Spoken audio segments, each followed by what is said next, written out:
What is going on, you incredible individuals? It's your boy G bringing you a quick little video on Robinhood today, and I won't necessarily be focusing on investing in this video, but more on banking. This will be a banking video on Robinhood, which might scare some of you guys because of past Robinhood ventures into the banking market. Just about like a year ago, maybe a little less, Robinhood made some pretty big promises with banking, such as a 3% APY, which at the time was pretty crazy. Right now it would be even more crazy since most interest rates have dropped, including like Ally and Goldman Sachs. Like at the time when Robinhood was making the 3% claim, Ally was at 2.2% or 2.1%. So, and now it's at like 1.9. So it was still higher, but 3% at that time, that was a very limited group of people offering that kind of return for just having money in a savings account. So Robinhood got a lot of people's attention with that. But of course, as we all know, that got a lot of backlash after we realized that there was basically going to be no insurance on the money, and nobody was promising insurance. They didn't have the FDIC insurance, and then we found out that the SIPC also wasn't offering any protection on this money. So yeah, so just to keep that in mind, so I just wanted to go over this cash management briefly, show you guys what the basics of it are, and because it hasn't started yet, you can see join waitlist.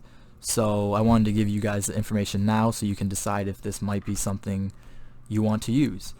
And I think this is really good timing for Robinhood as well, especially with some of the bigger brokerages going $0 commission. Robinhood doesn't really seem to have that edge anymore. Like that was the big thing about Robinhood or M1 Finance. Like $0 commissions, very user friendly, very easy to navigate, and those were the big things that everybody was looking for in a brokerage, especially younger people such as myself. Something easy to use, something that I could just deposit right now and just get started, and Robinhood was perfect for that. But in terms of, keeping money in the account, there was really no purpose. I always found myself with a little extra money left over, and it felt useless to just have, any money left over in your buying power section, because that could be money that you could have invested. So that's the way that I see keeping any extra money left over into a bank, especially if you're getting a nice return of about 2%. Like, I think of that as investing as well. Like, it might not be the most fun way of investing, but at the end of the day, if you compare this with my bank right now has a 0.2% return with their savings account. So not 2%, 0.2%. So Robinhood, if this all comes to fruition, Robinhood will be offering me 1.8% more if I have my money in one of their accounts. So that's just something to think about. And to show you guys what I mean about how crucial it is, or how important it can be to have a high return such as 2%, if I open up Seeking Alpha over here and look at the dividend yield of Starbucks, it's 1.68%. So theoretically, if I just had, so like the stock price is like $85, so theoretically if I just had, let's say, like $100 left over, and I had the choice, okay, I can either invest in a company like Starbucks, I believe Walmart as well, yeah, 1.81, a little higher. You can see the benefit in having a high interest savings account is because some of these stocks actually offer less of a return. And of course, I'm nitpicking maybe 2 or 3 stocks that might have below a 2%. Walmart and Starbucks, those are just two that I have on my watch list that I don't own, but I have thought about owning in the future just because they are solid companies.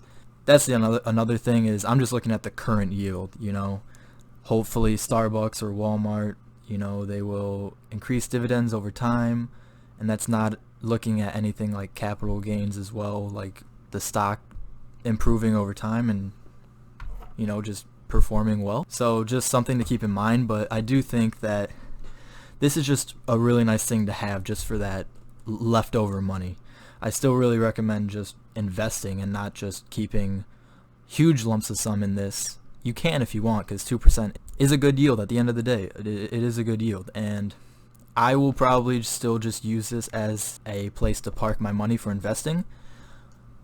I'm not sure if I will actually use like the debit card features, the ATMs, all that stuff, because at the end of the day, I like my banking setup, and Robinhood for me is all about just getting the money that I've made into the market and being done with it. But I could see me parking some money here just from leftovers, especially with Robinhood not having any sort of drip plan or fractional share buying options. That leftover money is always going to happen. Like I've gotten it very close to zero in my buying power, but I'm still always left over with a couple cents, or maybe even a few dollars, or tens or 20s of dollars, depending on if I decide to save it or not. Because you don't need to spend all your money. Like I'm not just saying like, oh, you need to spend 100% of your money and put it all into stocks. Like, no, you can buy in over time, and if buying in over time sounds nice, then you would need a place to park your money in the meantime. So this would be a pretty good spot, especially because it's already linked up to your Robinhood account, so then you wouldn't have to worry about transferring from other banks and everything. So we can just look at this as a broad overview. If you guys want to look at this, I'm looking at this on the desktop version, so I'll show you just kind of how I got there. You just go to Robinhood. Let's see how I'm doing today. Doing pretty poor today. What's dropping down? Geo dropped a bunch, but whatever. And then you can look up here. It actually just showed up for me. I think I just had to like refresh the page, and then you'll just go to cash management, and this is what this is called. If you're looking on the phone app, it will be on the bottom, where it'll be on that bottom row where you can look at the search bar, your messages, your account. It will be in a new spot. It'll look like a little debit card, and just like this, slanted like that, and it'll also be cash management, and it'll give you the same information. It looks like this basically when you open it up, and then it will say like join waitlist, and you can look at the information for that, which is really cool. I really do like this. And I mean, I'm gonna be real, that card, it looks pretty cool, and I think that will attract people, especially because most of the people using Robinhood are, I want to say, like younger investors. So I think that making a cool, new looking kind of designed card is a really good move, because that will appeal to younger people, I would imagine, because that looks pretty cool to me. But I still probably won't use it, but it's always nice to have the option, And then you could just look at the ATMs they offer. I think the really important thing to look at is just the return for their banking. Could interest rates change? Yes, they can. That's something also to keep in mind. So it is 2.05 right now. If they wanted to, tomorrow they could drop it to 1.8 or 1.9, or raise it to 2.3. Just something to keep in mind. And at the end of the day, unless you have like a lot of money that you're putting into these accounts, these differences in percentages won't mean much to you. 2% and 1.9% on $1,000 won't be the end of the world. But say if you have $100,000 in your account, or a little more, where you see it personally as that percentage making a difference, then go for it. Find the best account, find the best yield, one that you hope will actually keep that yield and not just switch it all the time. Like, I'm sure a lot of people are mad at Wealthfront when they got in when it was at like 2.5, and now it's down to like 2%. So they lost 0.5%. Like, that's pretty huge, especially if you have a decent amount of money in there, even if you don't. And then it can show you how the daily interest is calculated. It's calculated by how much money you have in your account. And this is nice if you think about your interest payments as dividends, is the easiest way to relate them. When will you get paid? Once a month, on the last business day of the month. That's exactly how my bank does it. You'll get it just like a monthly dividend stock, but it's just for holding money in a savings account instead of a company. And this is also something I wanted to add. You don't actually need to use the debit card or the ATMs or anything to get the savings account. And so it says, no, you don't need to make purchases with your debit card to earn interest. you'll earn the interest on all your uninvested cash that's in the account. So that's nice because some of us only want the savings account. So that's a good look at the percentage. And now let's look at the insurance, because a lot of people have, there have been concerns with Robinhood in the past. So let's take a look at this. So is your money insured? This is the big question. So all your uninvested cash will automatically be swept or moved into deposits at a network of program banks. Okay, interesting. So through cash management, cash deposited at these banks is eligible for FDIC insurance up to a total maximum of 1.25 million, up to 250,000 per program bank. So what this is basically saying is Robinhood is not the actual bank that will be holding your money.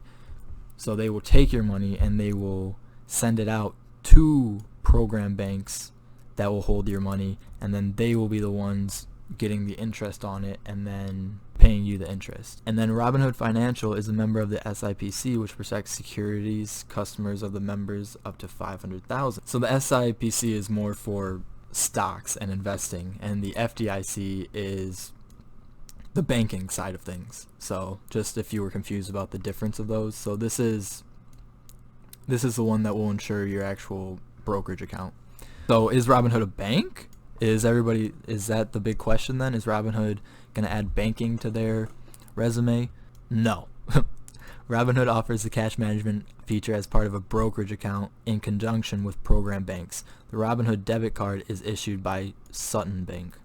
Alright, interesting. What Robinhood is doing is they're partnering up with banks. They're not making a move to become a bank themselves, which I think is smart. So to wrap up the video, I just want to, if you plan on sticking with Robinhood and using this account a lot for investing, maybe the cash management account will be a good move for you. I don't really want to put money away that's separated off only for Robinhood. I'd rather just keep it in my main bank account, and then I can choose where it goes from there. And I'm also getting around a 2%. I do have money in Ally, so I am at a 1.9% right now, and that's where I move my money to the different brokerages. I'm right there at around 2%, so this isn't a huge breakthrough for me, but it might be for you guys, which is why I'm making this video. Hopefully this did help some of you guys. If you did, let me know below. Thanks for watching, everybody. Peace out.